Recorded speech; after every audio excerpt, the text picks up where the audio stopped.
Bonjour. La vidéo que vous vous apprêtez à voir est un peu spéciale, parce qu'en fait elle a été tournée en novembre, pour répondre à un certain appel. Il se trouve que ça n'a pas marché, donc du coup je reposte ici les vidéos pendant les fêtes. On commence donc avec une vidéo en fait un peu bizarre au niveau du concept. C'est un espèce de top 5 des jeux vidéo qu'on pourrait voir adaptés de comics dans des formes un peu plus variées que ce qu'on a d'habitude. Allez, c'est parti.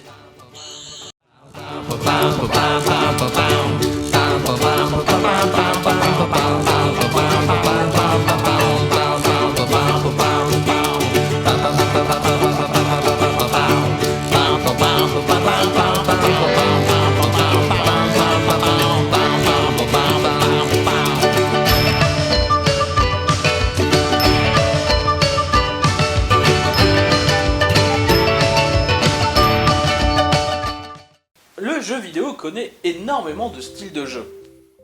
C'est normal quand même. On pourrait citer, parmi plein d'autres, bien sûr, ce ne sont que des exemples, le FPS, le RPG, le MMORPG, le roguelike, le hack and slash, le shoot 'em up, le dress-up game si on n'est pas trop sectaire, à la limite. Alors, pourquoi,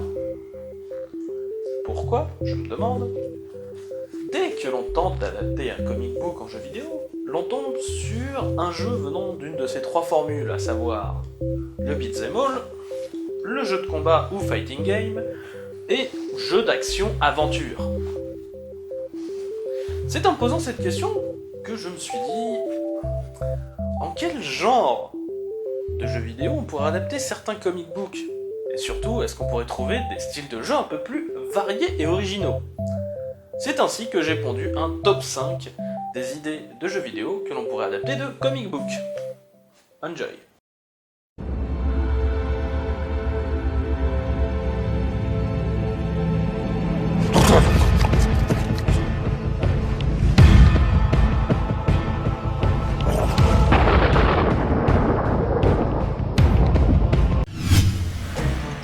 Numéro 5. Une adaptation de Damage Control à la sauce SimCity Tycoon, Meet XCOM. En fait, c'est en réfléchissant, suite à l'annonce de Marvel de préparer une série télé adaptant la série Damage Control, que je me suis mis à réfléchir aux potentiels produits dérivés et à venir avec l'idée de ce jeu, qui a ensuite pondu l'idée de tout ce top.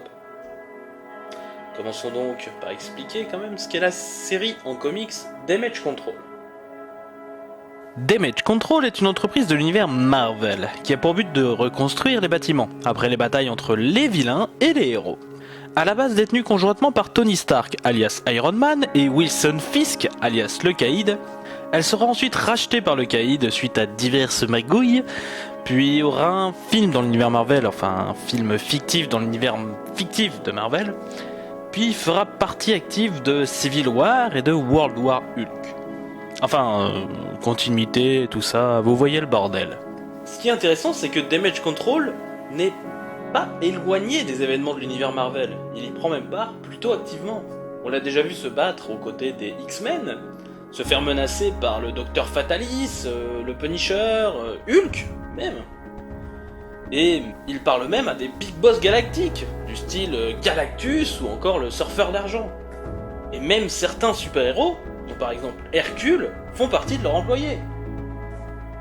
Si ça c'est pas de l'implication dans l'univers. Ah si, un jeu intéressant pourrait suivre une partie de style SimCity ou autre Tycoon pour la partie reconstruction, et éventuellement réurbanisation. Peut-être en ajoutant 2 ou 3 querelles avec le maire de la ville sinistrée, peut-être même Jonah Jameson pendant sa période maire de New York, qui pourrait poser des objectifs pour la cité à reconstruire, que ce soit des limites budgétaires, de multiples espaces verts, des infrastructures à placer dans une zone précise, un certain type de mode de transport à privilégier, ou encore placer des tonnes de pièges pour attraper enfin cette saleté d'homme araignée.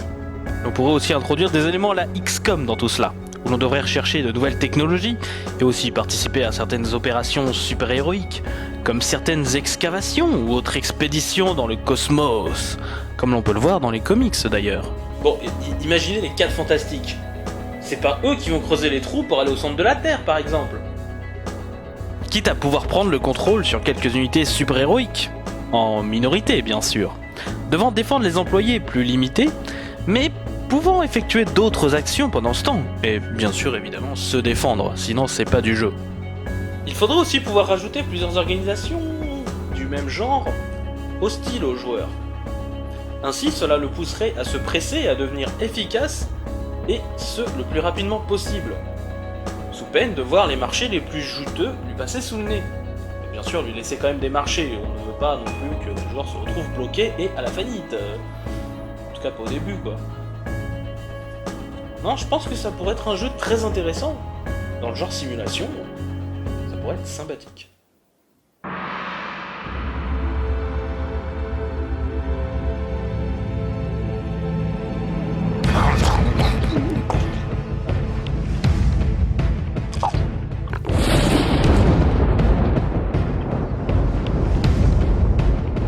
Numéro 4.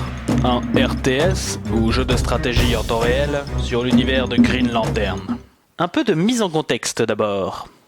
Les Green Lanterns sont cette sorte de police de l'espace, mêlant diverses races de tout l'univers et donnant vie à leur imagination en canalisant leur volonté via leurs anneaux. Et le premier qui sort un nom précieux, il faut qu'il sache que ce genre de blague est totalement has-been aujourd'hui, en tout cas dans cet univers. Oui, je sais ce que vous vous dites. Pourquoi Green Lantern ? Il est vrai que le dernier film vous a peut-être pas laissé un souvenir des plus agréables. Vous en faites pas, c'est normal, c'est un peu comme ça pour tout le monde. Mais, pour la question du pourquoi, je vous répondrai de façon très concise. L'espace ! En effet, l'univers des Green Lantern est un peu un univers à la Mad Max, c'est-à-dire que l'on ne s'intéresse pas tellement au personnage principal, mais plus à ce qui l'entoure. Ainsi, faire un jeu ou un film nous présentant le personnage d'Hal Jordan ne sert pas à grand chose vu que, avouons-le, il est extrêmement classique comme personnage.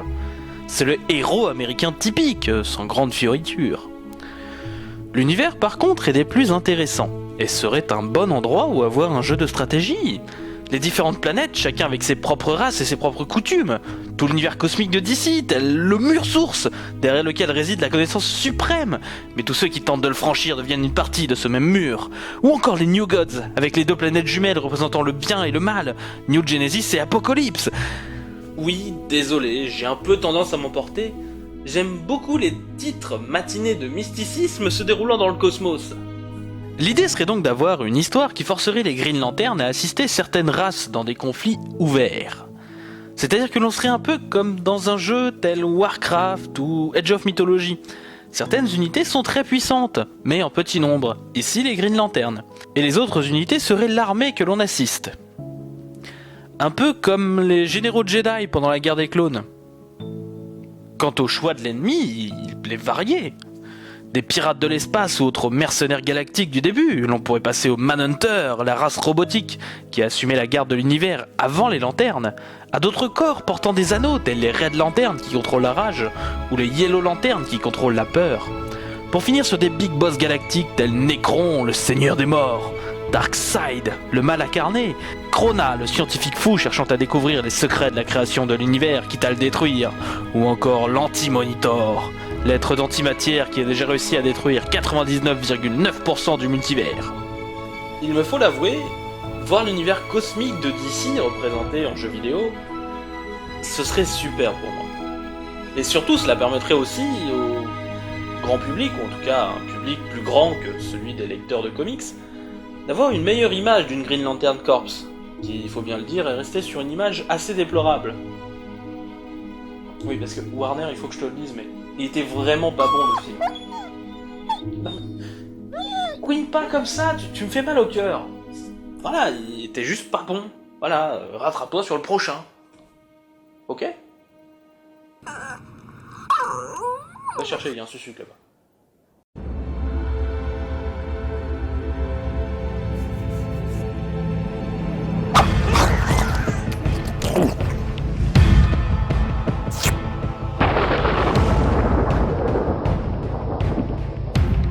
Numéro 3.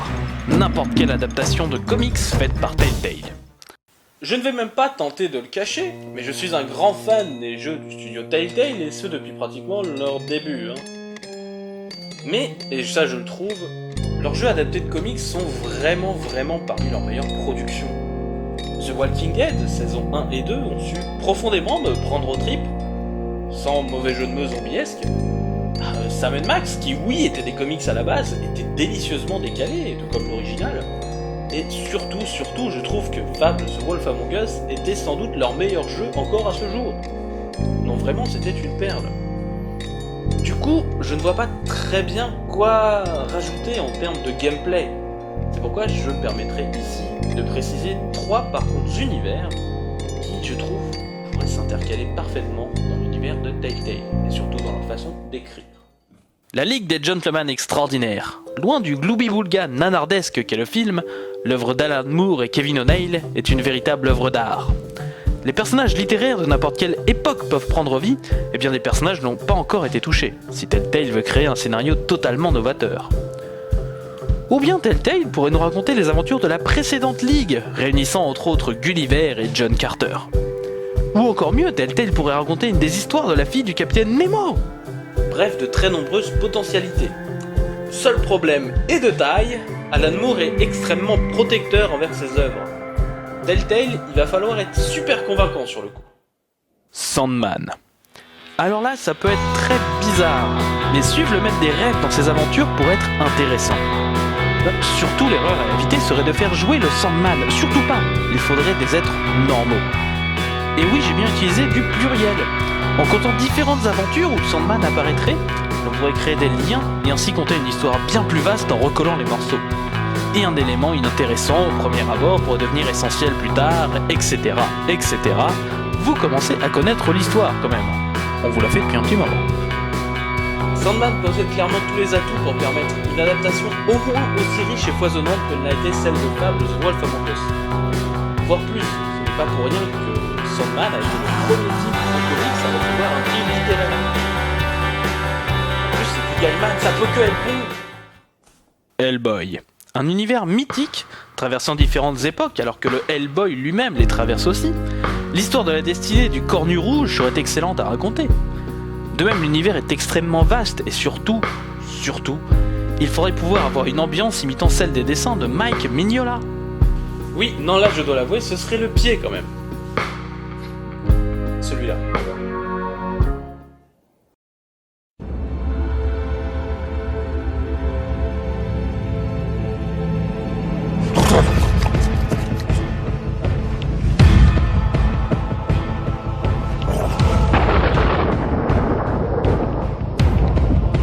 Numéro 2.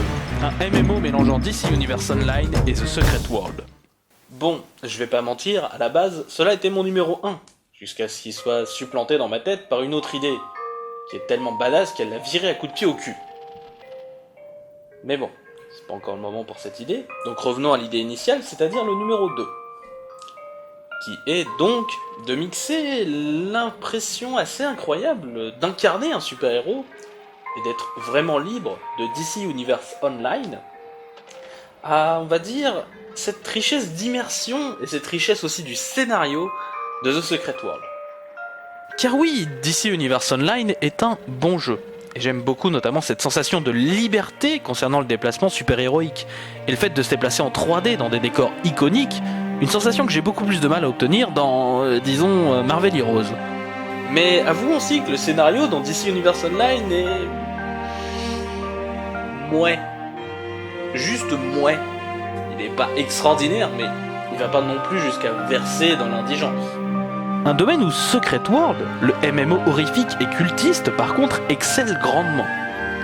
L'idée serait donc d'avoir un MMO où l'on pourrait réellement résoudre des énigmes, réellement tenter de dénouer des situations par le dialogue, et avoir une bien meilleure approche que, disons, juste taper dans le tas.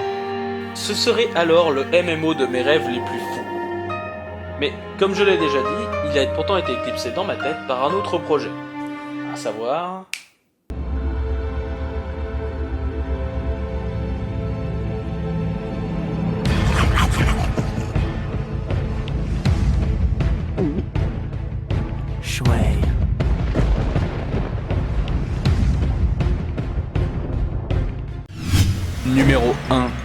s'inspirer de Psychonauts. Oula, on se calme. Oui, je sais. J'ai commencé la vidéo en disant qu'il fallait s'éloigner des jeux d'action-aventure, et je finis par citer, en numéro 1 jeu d'action-aventure dont il faudrait s'inspirer. Ça paraît un peu osé, n'est-ce pas? Mais l'important pour moi, c'est pas vraiment le style du jeu, que plutôt l'inspiration qui a été, et surtout ce qu'il faudrait creuser, et qui a été creusé pas mal dans Psychonauts. Psychonauts se déroule dans un camp de vacances quelque peu particulier. Un camp de vacances pour membres dotés de pouvoirs psychiques. Le problème est qu'un complot se trame dans le camp, où quelqu'un tente de voler les cerveaux des élèves. L'on devra se rendre dans la tête des gens afin soit de les sauver, soit de les confronter et ainsi sauver nos camarades. Bien sûr, l'aspect que je veux souligner ici est l'utilisation des pouvoirs psychiques. Laissez-moi donc vous conter quelques petites ébauches de scénario, ici 2, qui pourraient faire de très bons petits jeux vidéo. Vous êtes un nouvel arrivant dans l'académie pour mutants des X-Men. Bien sûr, vous possédez des pouvoirs mentaux, mais très vite dans l'école, quelques petites choses bizarres ont lieu. Des vols, des disparitions, des meurtres même. Bien sûr, l'école est en alerte, mais ce sont les X-Men. Ils ne vont pas arrêter l'école pour si peu. Ce sont des gens qui sauvent le monde toutes les semaines, voyons. Vous mènerez bien sûr votre enquête, tout en essayant d'apprendre à maîtriser vos pouvoirs. Rentrez dans la psyché de vos camarades et des X-Men afin de découvrir la vérité. Alléchant, non?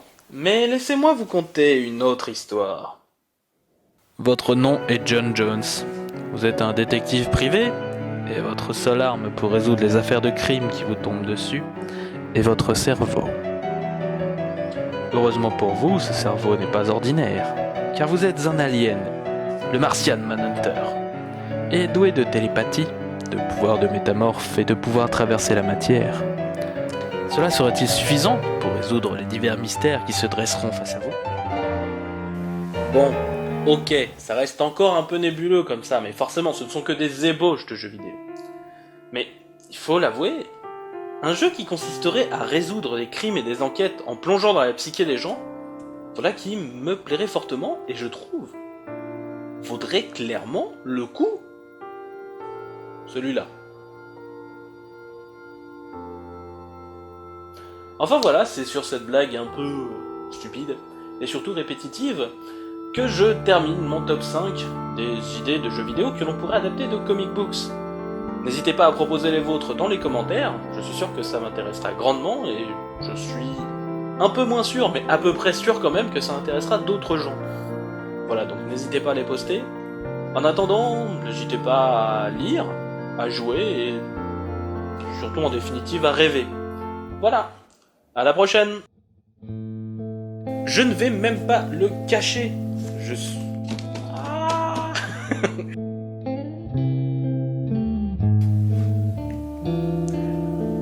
Alors là par exemple, en fait, je viens de jouer alors que ça ne tournait pas par exemple. Je suis un peu cruche des fois. Je ne vais même pas le cacher. Je suis un grand fan des jeux du studio Telltale depuis pratiquement leur départ. C'est compliqué monsieur Chevalier en gameplay. Sentiment vraiment d'incarner un super-héros et d'être libre de ma propre...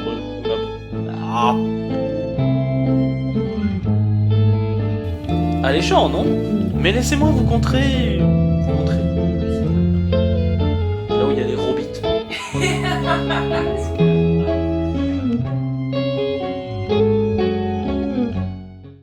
Batman does not eat nachos!